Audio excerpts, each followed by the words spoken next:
ولا شفاعہ والکافرون هم الظالمون۔ ابھی بات چل رہی تھی اس سے پہلے جو آیا کہ وہ آپس میں نہیں لڑتے، اور اس سے پہلے پھر جنگوں کی بات تھی۔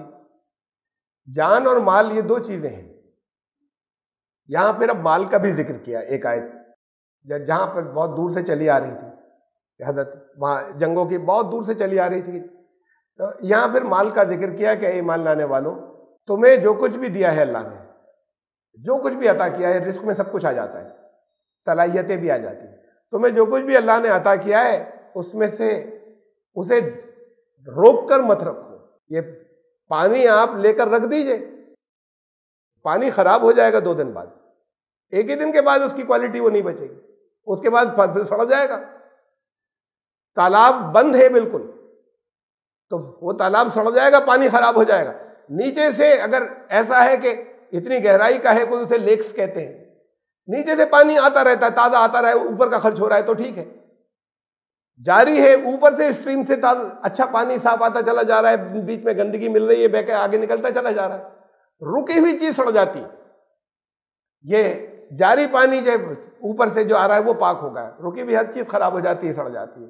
یہ جہاں اسٹیگنیشن ہو جائے گا وہاں قومیں سڑ جاتی ہیں، جہاں جمود آ جاتا ہے ان کے سوچنے کے انداز میں، وہاں ارتقاء ختم ہو جاتا ہے، وہاں ترقی ختم ہو جاتی ہے۔ ایمان لانے والوں، یہ روزی کو بھی جو ہے وہ روک کر مت رکھو، جمع کر آئے استعمال کرو، آگے بڑھاؤ، خرچ کرو، یہ تمہارے پاس اس کا اسٹاک اور ذخیرہ جو ہے وہ نہیں ہوتا چلا جائے۔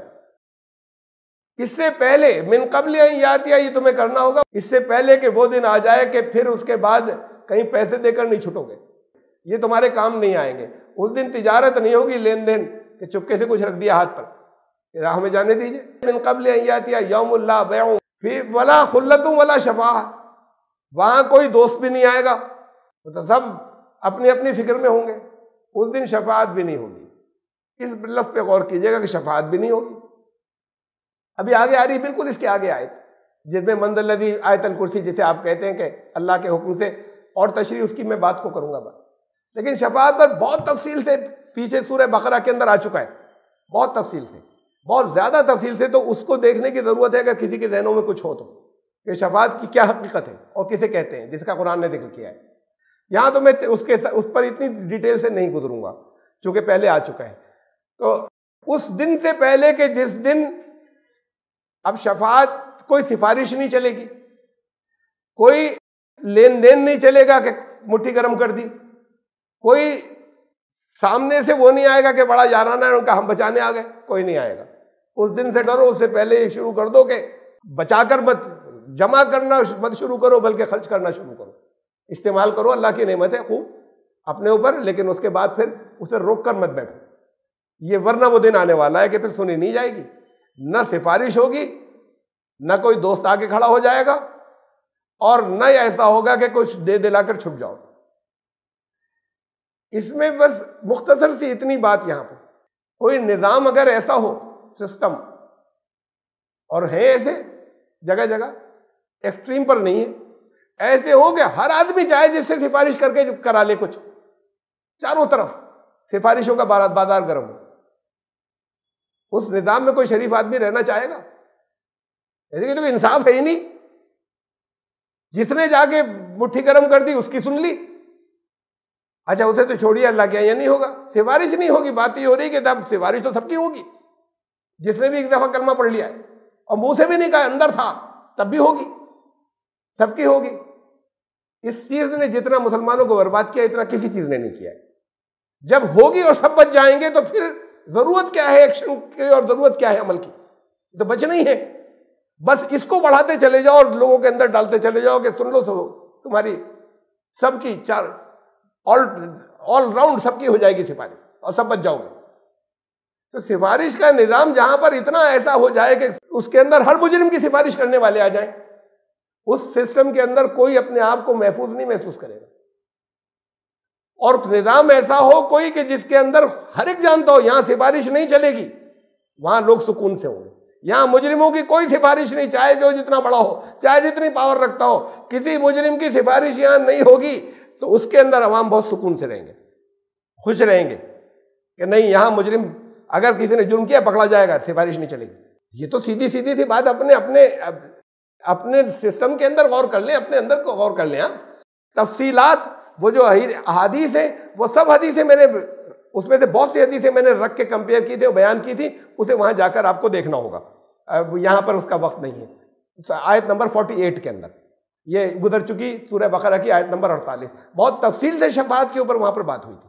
اب یہاں پر اس تفصیل کا موقع نہیں ہے کہ وہ حدیثیں غلط ہیں، وہ حدیثیں جو ہے وہ اس کے اندر، اور میں نے غلط ثابت کی ہیں، میرا دعویٰ نہیں ہے ایسے کسی کو میں کہہ دوں کہ وہ حدیث کے نام سے کوئی چیز آئے میں کہہ دوں غلط، تو میرے تو ایمان نہیں بچے گا کہ رسول اللہ صلی اللہ علیہ وسلم کی کہی ہوئی بات ہے۔ تو اس کو میں ثابت کیا کہ وہ روایات جو ہیں جو حدیثوں کے نام سے آئی ہیں وہ غلط ہیں، وہ سفارش کس کے سلسلے کی جتنی جگہ جائیں جس کے اوپر لوگ تکیہ کیے بیٹھے۔ وَاتَّقُوا يَوْمًا لَا تَجْزِي نَفْسٌ عَن نَفْسٍ، یہ وہ آیت ہے جس پہ زیادہ تفصیل سے میں نے لیا تھا، تو اس کو آپ اس کے اندر پرانے اس کے اندر جو اپلوڈڈ ہے اس کا درس سن سکتے ہیں۔ وَاتَّقُوا يَوْمًا لَا تَجْزِي نَفْسٌ عَن نَفْسٍ شَيْئًا وَلَا يُقْبَلُ مِنْهَا شَفَاعَةٌ وَلَا يُؤْخَذُ مِنْهَا عَدْلٌ وَلَا هُمْ يُنصَرُونَ۔ اس دن سے کی تباہی سے بچنا جب کوئی بھی نفس، کوئی جاندار کسی دوسرے جاندار کے کام نہیں، ذرا سا بھی نہیں آئے، ذرا سا بھی نہیں آئے گا، کوئی نفس کسی کے ذرا سا بھی کام نہیں آئے گا۔ نفس عن نفس شیء ولا يقبل منها، کوئی شفاعت سفارش قبول نہیں کی جائے، قبول ہی نہیں کی جائے گی۔ ولا يؤخذ منها عدل، اور کسی سے بھی جو ہے وہ کچھ بدلہ نہیں لیا جائے گا، کوئی کمپنسیشن کچھ نہیں لیا جائے گا۔ ولا هم ينصرون، کوئی مدد نہیں آئے گی، انصاف ہوگا کسی طرح کی۔ اس دن کی تباہی سے بچنا، پہلے سے وہ بچنا ابھی ہو سکتا ہے، وہ تیاری ابھی ہو سکتی ہے۔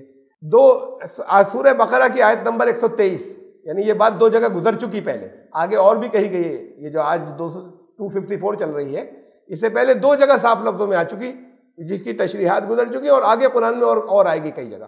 وَاتَّقُوا يَوْمًا لَا تَجْزِي نَفْسٌ عَن نَفْسٍ شَيْئًا وَلَا يُقْبَلُ مِنْهَا عَدْلٌ وَلَا تَنفَعُهَا، الفاظ سارے وہی ہیں، بس اتنا سا فرق ہے۔ وَلَا تَنفَعُهَا، کوئی شفاعت جو ہے وہ کام نہیں آئے گی، نفع نہیں دے گی، کوئی کرنا چاہے تو اس سے کوئی فائدہ نہیں ہوگا۔ وَلَا تَنفَعُهَا، کوئی نفع نہیں پہنچے گا، کوئی فائدہ نہیں ہوگا کہ کوئی کرنا چاہے گا تو۔ وَلَا هُمْ يُنصَرُونَ، اور ان کی پھر مدد نہیں کی جا سکے گی جو مجرم ہوں گے۔ قرآن نے کیا کہا ہے نبی اکرم صلی اللہ علیہ وسلم کے بارے میں، جن کے بارے میں یہ تصور ہے کہ سب کی ایک ساتھ وہ شفاعت کر دیں گے اور سب کو لے جائیں گے، انہوں نے اپنے بارے میں کیا کہا؟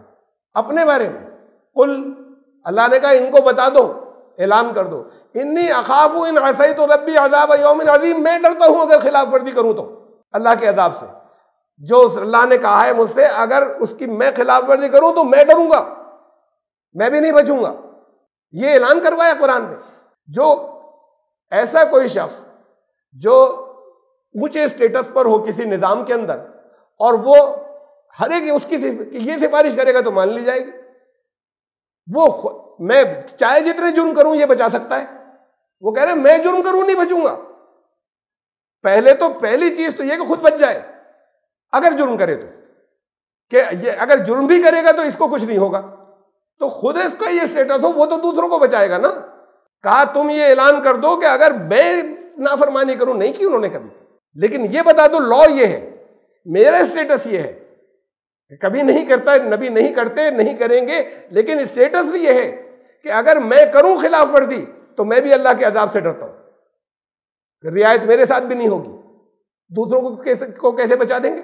جو خود کہہ رہے ہیں کہ میں ہی نہیں بچوں گا اگر میں نے ایسا کیا تو پھر دوسروں کو کیسے بچائیں گے؟ یہ سارے تصورات لوگوں کو کہیں اپنے غلام بنانے کے لیے اور کہیں دوسروں کو سارے عملی دنیا سے ہٹانے کے لیے۔ دیکھیے قرآن کیا کہہ رہا ہے، کریں گے کیا رسول؟ وہاں شفاعت کی بات تو کہیں نہیں کہ وہ کریں گے، کہیں نہیں کہ محمد رسول اللہ صلی اللہ علیہ وسلم کریں گے، کہیں نہیں۔ میں بتاؤں گا اس کے بعد، ابھی آ رہی ہے آگے تھوڑی سی اور تفصیل، اس لیے کہ آ چکی ہے پہلے۔ شفاعت برحق قرآن نے نام لیا ہے، اور پھر ہم سوچتے ہیں اگر کوئی کرے گا تو سب سے پہلے تو رسول اللہ صلی اللہ علیہ وسلم کریں گے، محمد رسول اللہ صلی اللہ علیہ وسلم، سب سے زیادہ تو ان کا پھر رائٹ بنتا ہے آپ کے ذہن میں۔ کریں گے کیا کریں گے، اس کی اصل حقیقت کیا ہے، کیا مطلب ہے، یہ تفصیلات گزری ہیں، اور یہ پھر آگے تھوڑی سی میں عرض کروں گا ابھی جب وہ آیت الکرسی اس کے بعد ہی آیت آ رہی ہے۔ لیکن یہ دیکھ لیے کہ رسول قرآن کیا کہہ رہے ہیں، کیا کریں گے، اور وہاں پہ نام نہیں ہے کہ وہ کریں گے، تو کچھ اور لوگ بھی کر سکتے ہیں، اللہ جن کو حکم دے، اپنی مرضی سے نہیں۔ خیر، قرآن صاف لفظوں میں کیا کہہ رہا ہے کہ ان کے بارے میں ان کا نام لے کے وہ پکڑوائیں گے، وہ ایمان والے جو اپنے آپ کو ایمان والا کہتے تھے انہیں پکڑوائیں گے. کہہ رہے آپ کہہ رہے سب کی سفارش کر دیں گے, قرآن کہہ رہا ہے وہ پکڑوائیں گے. یہ عدالت جب ہوگی تو پھر رسول یہ فریاد کریں گے بہت سے لوگوں کے خلاف, ان کے جو اپنے آپ کو ایمان والا کہتے تھے, فریاد کریں گے اللہ کے یہاں. وقال الرسول, اور رسول یہ کہیں گے یا ربی, اے میرے رب, ان قوم اتخذوا هذا القرآن مہجورا, یہ میری قوم کے یہ وہ لوگ ہیں جنہوں نے قرآن کو گھر سے نکال دیا تھا, قرآن کو چھوڑ دیا تھا, قرآن کو اچھوت بنا دیا تھا, قرآن کو اگنور کر رکھا تھا, نظر انداز کر رکھا تھا. یہ وہ لوگ ہیں, یہ تو پھنسوائیں گے اور پکڑوائیں گے. اگر یہ میری قوم کے وہ لوگ ہیں, اللہ کے یہاں فریاد ان کے خلاف کریں گے, اور آپ کو فی کیا جا رہا ہے کہ ہر ایک کو بچا دیں گے, وہ شفاعت عامہ ہوگی اور ہر ایک کو بچا کر لے جائیں گے. قرآن کہہ رہا ہے اپنی قوم کے لوگوں کا, اب میری قوم کے یہ وہ لوگ ہیں کہ جنہوں نے قرآن کے ساتھ یہ سلوک کر رکھا تھا. اس سے کوئی مطلب ہی نہیں تھا, اس کے حکم سے کوئی مطلب نہیں تھا, اس کی گائیڈنس سے کوئی مطلب ہی نہیں تھا. تو ایک مذاق بنایا ہوا تھا, انہوں نے قیدی بنا رکھا تھا, گھر سے نکال دیا تھا. ہجرت لفظ آ رہا ہے تو اس کے اصل میں تو گھر سے ہی نکال دیا تھا. کون مسلمان ایسا ہے جو گھر سے نکالتا ہے قرآن کو بڑی عزت سے خوب جلدانوں میں کر کے ذرا اونچائی پر رکھتے ہیں, اٹھاتے ہیں تو 4 بار چومتے ہیں. تو گھر سے نکالنا کیسے کہا جا رہا ہے؟ آپ جانتے ہیں, آپ لوگ ہیں. یہ سورہ الفرقان کی آیت تھی 30. ہم یہاں تک پہنچے, آیت نمبر 254 ختم ہوئی, 254, اور پھر اس کے آگے وہ شروع ہو رہی ہے اللہ لا الہ الا هو الحی القیوم. وہاں تھوڑا سا ذکر میں شفاعت چونکہ لفظ آیا ہے اس کا اور کروں گا, لیکن زیادہ تفصیل سے آپ کو دیکھنا ہے تو سورہ بقرہ کی آیت نمبر 48 درس موجود ہے ریکارڈڈ, اس میں دیکھیے. سبحان ربک رب العزت